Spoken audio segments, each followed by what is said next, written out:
Shalom. Salam dalam kasih Tuhan Yesus Kristus. Renungan pada hari ini adalah hikmat dan pengetahuan. Hikmat dan pengetahuan.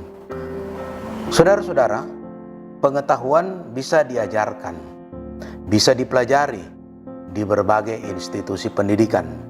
Sedangkan hikmat tidak bisa didapatkan di berbagai institusi tersebut. Ada banyak sekolah tinggi atau universitas yang mengajarkan berbagai pengetahuan atau berbagai bidang ilmu. Tetapi tidak ada universitas yang mengajarkan hikmat atau ada fakultas yang khusus mengajarkan hikmat kepada para mahasiswanya.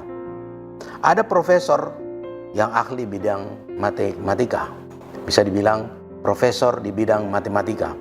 Tapi tidak ada profesor yang dikatakan ahli di dalam ilmu hikmat, atau profesor biologi, tapi tidak ada profesor hikmat. Yang sangat menarik adalah, apa sih hikmat itu? Memang kita tahu bahwa seorang ahli ilmu pengetahuan, bahkan sampai sudah menjadi seorang profesor, dia tentunya mempunyai hikmat. Seorang yang mencapai strata pendidikan yang tertinggi, mencapai strata pendidikan tertinggi sebagai seorang doktor, tentunya juga dia punya hikmat. Tetapi hikmat ini yang saya katakan tadi itu hikmat dunia.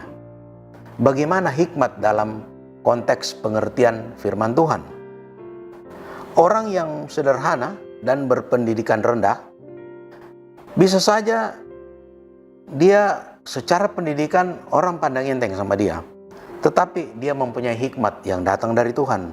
Sedangkan orang yang berpendidikan tinggi, dia bisa doktor, bahkan dia sampai mencapai profesor, belum tentu punya hikmat dari Tuhan. Apa sih yang dimaksud dengan hikmat itu? Sebagaimana menariknya hikmat itu.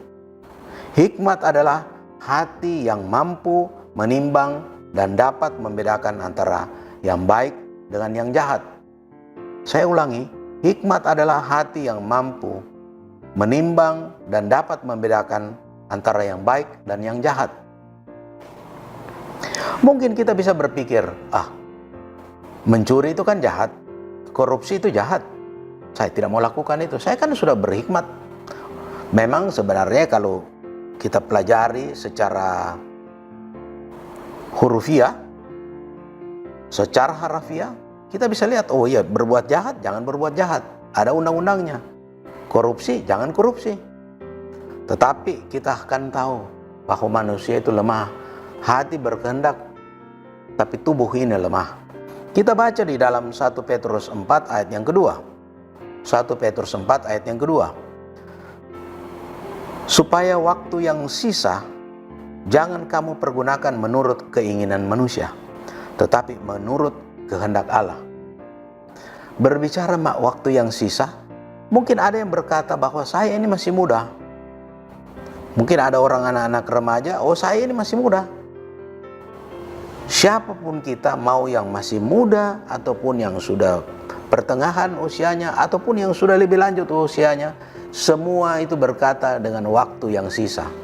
Waktu yang kita sudah jalani, sisanya yang kita belum jalani itu dikatakan waktu sisa.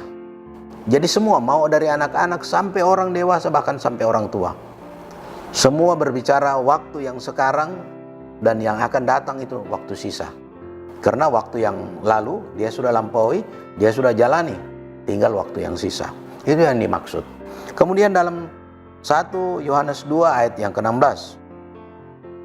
1 Yohanes 2 ayat yang ke-16 dikatakan, sebab semua yang ada di dalam dunia, yaitu keinginan daging dan keinginan mata serta keangkuhan hidup, bukanlah berasal dari Bapa, melainkan dari dunia. Jadi saudara-saudara, 2 ayat tadi sudah dikatakan bahwa kita harus patuh terhadap Tuhan. Keinginan-keinginan dunia itu tidak berasal dari Bapa. Keinginan-keinginan kita sebagai manusia itu harus dikontrol, harus sesuai dengan kehendak Tuhan. Nah, coba kita bicara lagi dengan lebih mendalam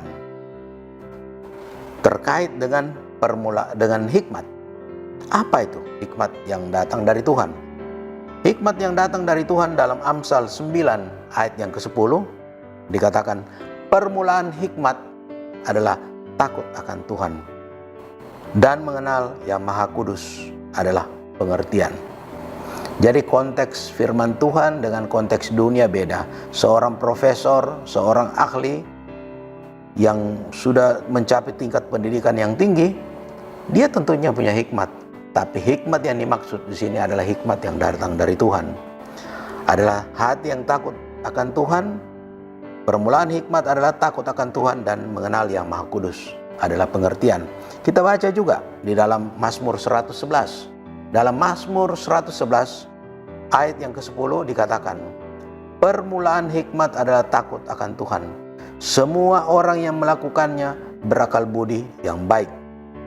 Puji-pujian kepadanya tetap untuk selamanya. Jadi dua ayat tadi yang kita baca jelas dikatakan takut akan Tuhan. Amsal 1 ayat yang ke-7. Amsal 1 ayat yang ke-7. Takut akan Tuhan adalah permulaan pengetahuan, tetapi orang bodoh menghina hikmat dan didikan. Jadi saudara-saudara, kita tiba pada kesimpulannya, mau berhikmat, takutlah akan Tuhan.